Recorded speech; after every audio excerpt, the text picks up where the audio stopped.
Le point suivant est extrêmement important puisqu'il va concerner bien évidemment bon nombre de familles lycéennes, mais aussi bien sûr nos services. Alors c'est un sujet, une petite introduction, parce qu'on a beaucoup travaillé sur ça il y a quelques années, et on y retourne. C'est un peu un crève-cœur. Tout à l'heure Jacques parlait de gâchis, et qui reflète, à mon sens, l'incohérence et le manque de continuité de l'action publique que nous serions pourtant en droit d'attendre de l'État. Alors, je dois être un peu naïf, parce qu'on vient de constater que si après avoir lancé un projet, l'État lui-même, 50 ans après, il a arrêté du jour au lendemain, finalement, 4 ans après avoir sollicité les communes, l'État qui a sollicité les communes pour c'est même plus qu'une sollicitation, c'est une obligation de mettre en place la réforme des rythmes scolaires pour les écoles publiques. Cette fois, depuis le 27 juin, l'État nous dit, pour la rentrée 2018, finalement, les communes, faites ce que vous voulez. Même 2017. Bon. Il y a des semaines en 2017. Ah oui, certains entre le 27 juin 2017 et la rentrée de septembre, certaines communes ont déjà pris des décisions, ce sont des très petites communes, mais ça nous interroge. Donc tout ceci sans aucun élément d'évaluation, que ce soit positif ou négatif. Notre souhait face à cette situation, c'était de prendre le temps d'analyser, de partager cette analyse avec les parents d'élèves ou nos services. L'inspection académique de Loire-Atlantique ne nous a pas aidés, puisqu'ils ont ordonné, ça a été quand même une circulaire qui a été envoyée au directeur d'école publique, d'inscrire ce point de la rentrée 2018 à l'ordre du jour des conseils d'école avant Noël. Donc, il y a une précipitation là, des services de l'éducation nationale, de l'État, et les parents d'élèves ont embrayé en organisant un sondage. Mais là, je vais passer la parole à Nicole pour voir comment les choses se sont ensuite déroulées. Donc effectivement, pour rappel, la délibération du 5 mars 2013, le conseil municipal faisait le choix à la rentrée 2014 pour la mise en place d'une réforme des rythmes scolaires. Afin de construire un projet commun, une réflexion sur l'application de la réforme des rythmes scolaires a été alors menée au sein d'un groupe de concertation communale. Et ce groupe, devenu groupe de suivi des rythmes scolaires, a permis une évolution de l'organisation pour la rentrée 2015. Il faut dire que c'est un travail important au niveau des services. Il y a une implication d'associations, des services, je l'ai rappelé, mais aussi des parents d'élèves, des enseignants. Donc un travail qui a été mené à bien, qui a duré et qui a fait, je pense, donner satisfaction aux enfants en particulier. Depuis ces temps de travail et d'échange, les horaires sont les suivants, applicables pour la rentrée 2015. Après validation de la direction académique des services de l'éducation nationale et l'approbation du conseil municipal du 5 mai. Je ne vais pas vous redonner l'ordre des horaires, ils vous sont présentés là. Le décret donc, du 27 juin 2017 relatif aux dérogations à l'organisation de la semaine scolaire dans les écoles maternelles et élémentaires publiques permet au directeur académique des services de l'éducation nationale, sur proposition conjointe de la commune et des conseils d'école, d'autoriser des adaptations à l'organisation de la semaine scolaire, ayant pour effet de répartir les heures d'enseignement hebdomadaire sur 8 demi-journées réparties sur 4 jours. Donc on revient à la semaine de 4 jours. À l'initiative de l'API, Association de parents d'élèves indépendants, un sondage a été réalisé à l'automne auprès des parents d'élèves des 3 écoles publiques pour connaître leur opinion quant à l'organisation de la semaine scolaire sur 4 jours et demi pour la rentrée 2018, sur 4 jours ou 4 jours et demi. Près de 60% des familles ayant répondu, ils ont indiqué leur souhait d'un retour à 4 jours et les 3 conseils d'école se sont prononcés fin 2017 dans ce sens. Donc on rappelle que lors des votes en conseil d'école, les représentants de la commune se sont abstenus car aucune évaluation de la réforme mise en œuvre depuis 2014 n'a été faite par les services de l'éducation nationale pour mesurer et nous faire retour sur ses effets positifs ou négatifs sur les résultats scolaires, motivation initiale de la réforme. C'était effectivement le côté des résultats scolaires, mais c'était aussi sur le bien-être des enfants, sur le rythme des enfants. Enfin, pour souvenir les uns les autres, moi je suis plus ancienne que beaucoup de vous autour de la table, on s'est battu pendant des années pour alléger la semaine des enfants, pour avoir même une réforme plus globale. On avait un petit bout de réforme. Moi j'y ai adhéré très fortement.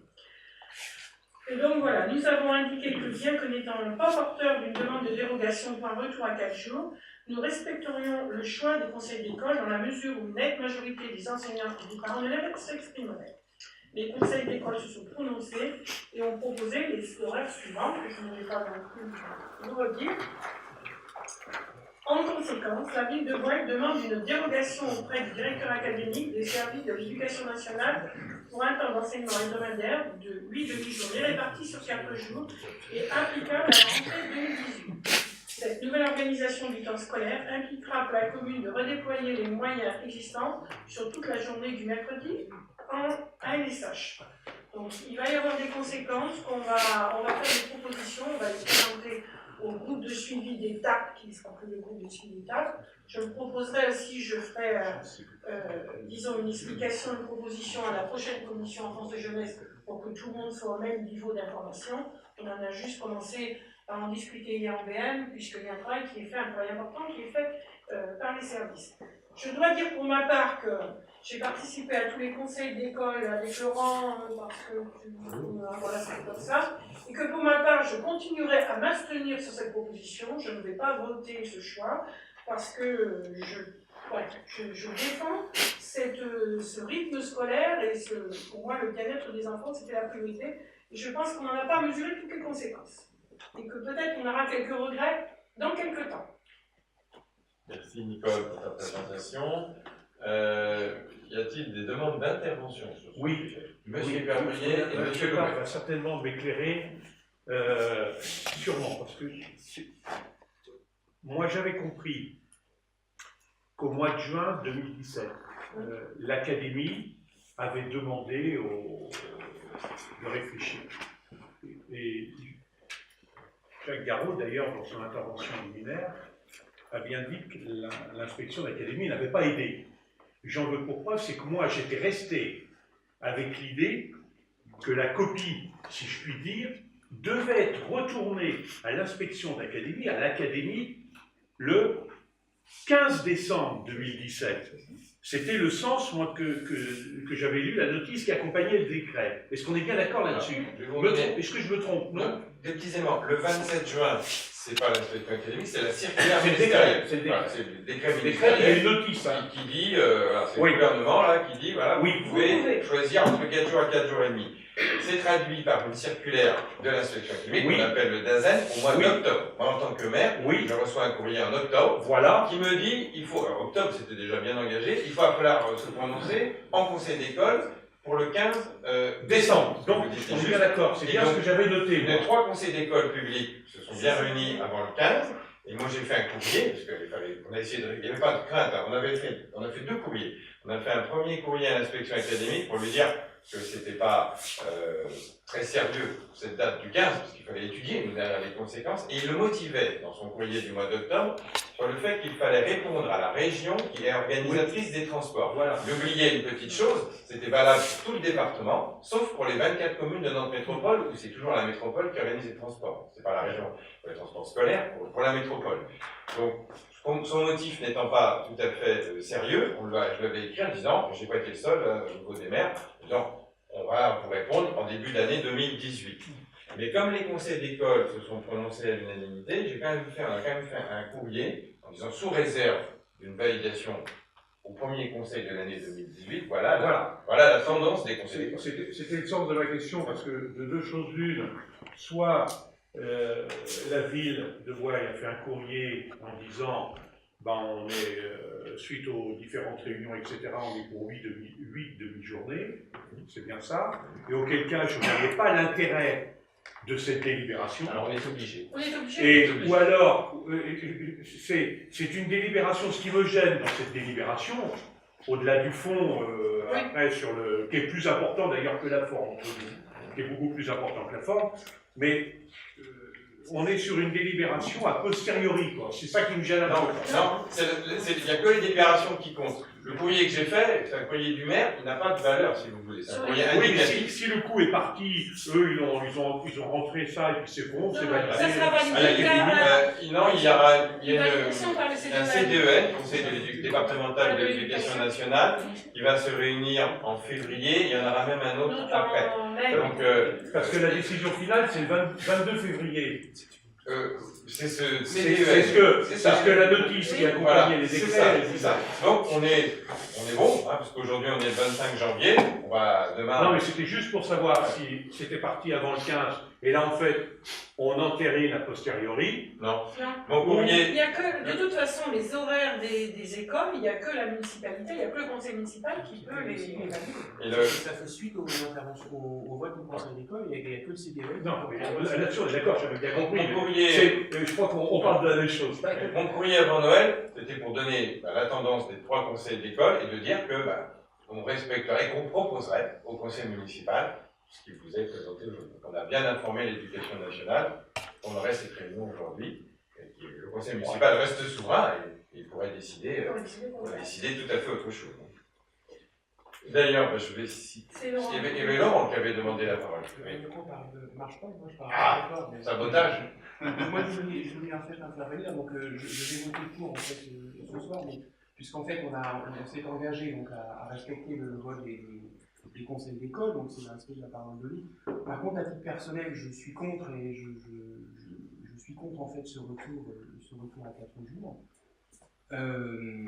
Parce qu'en fait, c'est bien l'éducation nationale qui doit décider. Donc, dans l'éducation nationale, c'est national. Donc, ça, on doit faire quelque chose pour l'ensemble en fait du territoire. Et on ne peut pas aujourd'hui accepter sur le territoire. On a une partie, donc par exemple en Loire-Atlantique, on a 50% des écoles qui ont fait un choix, 50% des écoles qui ont fait un autre choix. Donc, on ne peut pas accepter qu'on ait en fait une éducation à 2 vitesses. Et c'est bien l'État qui doit décider de ce qui est bon ou pas bon, avec des experts, avec des chronobiologistes. Et surtout en faisant en fait une évaluation de cette réforme qui n'a pas été faite. Alors, je n'en veux pas ça n'enlève pas la sincérité en fait des gens qui se sont exprimés, qu'il s'agisse des parents, qu'il s'agisse des enseignants, voire des élus, mais en fait, ce n'est pas des spécialistes du rythme de l'enfant.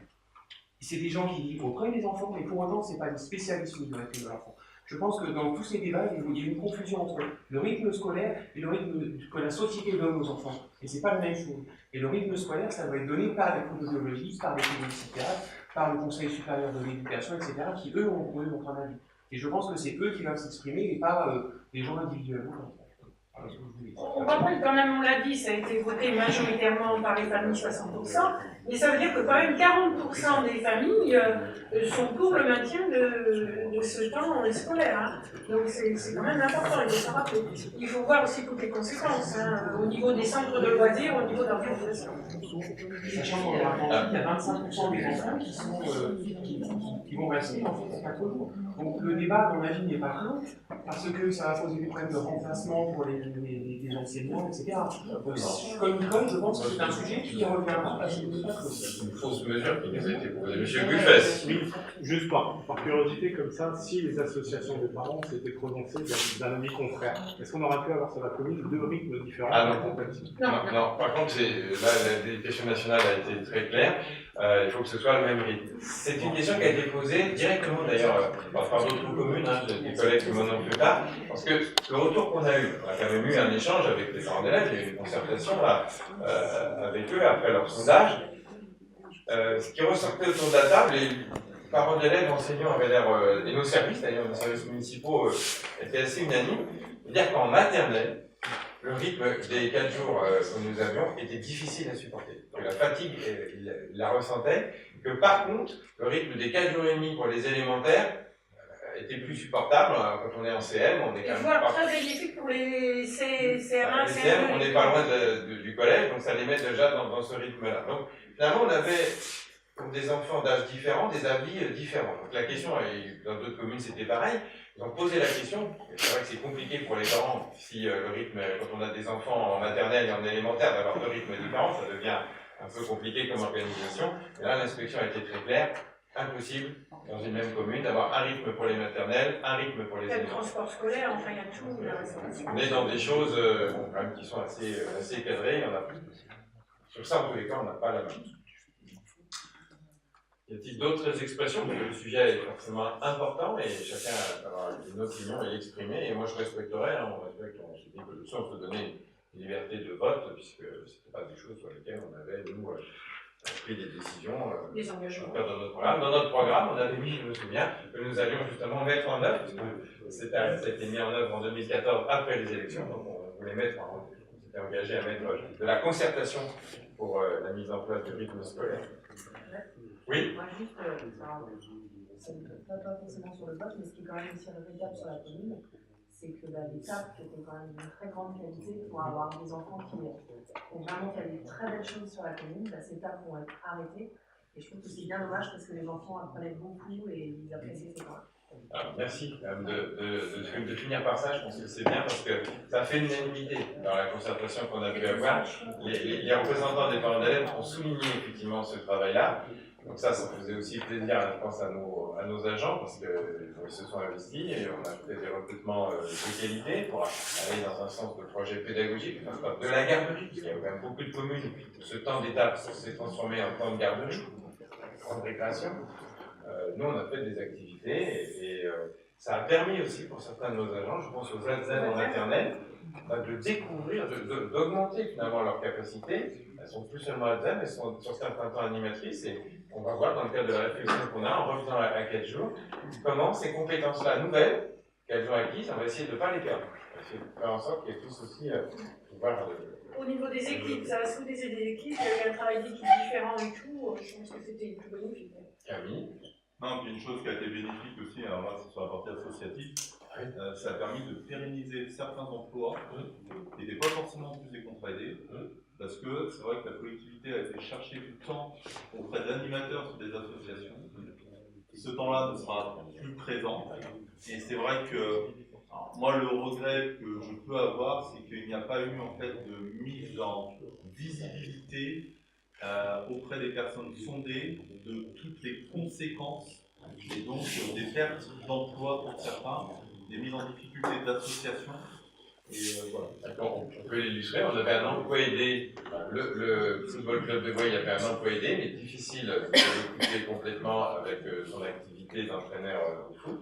Et ils étaient venus nous proposer de pouvoir compléter, parce qu'il avait aussi une formation d'animateur, de pouvoir intervenir. Mais on avait aussi d'autres partenariats, je pense à l'école de musique et de danse également, l'athlétisme qui intervenait.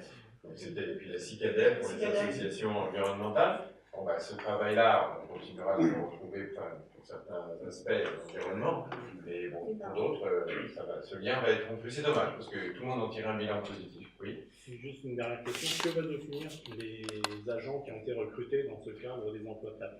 Alors, c'est le travail que nous faisons en ce moment. Il vient de démarrer. On a eu, comme disait Mme Chotard tout à l'heure, un premier écho présenté par nos services hier au bureau municipal. Donc on va continuer à travailler. Mme Chotard vous présentera les premiers éléments dans la prochaine commission scolaire. Notre préoccupation, c'est de faire en sorte que tous ceux qui sont aujourd'hui titulaires puissent pouvoir garder leur emploi, travailler dans ce sens. S'il y a quelques personnes qui sont sous statut de contractuel, peut-être que les contrats ne seront pas renouvelés. Il y a davantage d'enfants, donc il y a des besoins aussi différents au niveau du centre de loisirs, des garderies et tout. Il y a des demandes. Il y a des demandes qu'on va pouvoir satisfaire les demandes des parents d'élèves. Les parents qui nous ont fait des demandes, soit au niveau du centre de loisirs. Nous-mêmes, on a pointé des choses qui peuvent être améliorées. Donc, Mais objectif, on va essayer de ne laisser personne sur le carreau. Pour l'instant. Lors de la mise en place en 2014, nous avions soulevé ce problème-là en disant que recruter, c'était une solution, il y en avait d'autres. Elle a été choisie, on avait dit attention, si jamais il y avait un revirement, ça pourrait poser des difficultés. Malheureusement, nous y sommes. non, je pense pas que ça. Est-ce qu'on peut connaître les horaires? Tant mieux s'il y en a pas. Oui, Tant mieux. Voilà. Je pense que les mois qui vont venir vont pouvoir répondre précisément à cette question. Aujourd'hui, on a un petit peu continué à travailler avec les services pour pouvoir répondre à cette question. Je reviens sur. Nous n'avons pas tout à fait tort.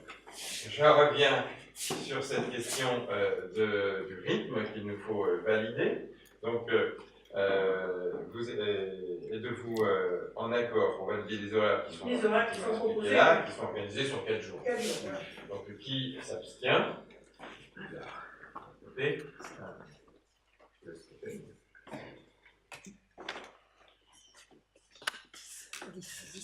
10. Qui vote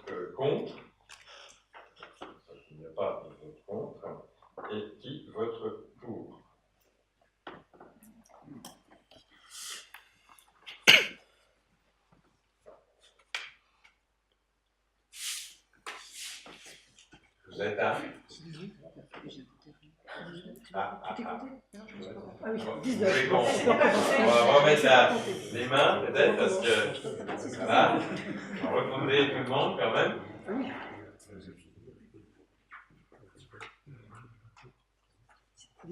Vous êtes à 19. Voilà, on peut dire que 10 et 19. Je pense que le compte est bon. Donc, est adopté. Donc, retour aux 4 jours pour la rentrée prochaine. Retravail en perspective donc, pour nos services, pour lesquels je pense que d'autres tâches étaient très intéressantes à développer, mais qui devront certainement attendre encore un peu.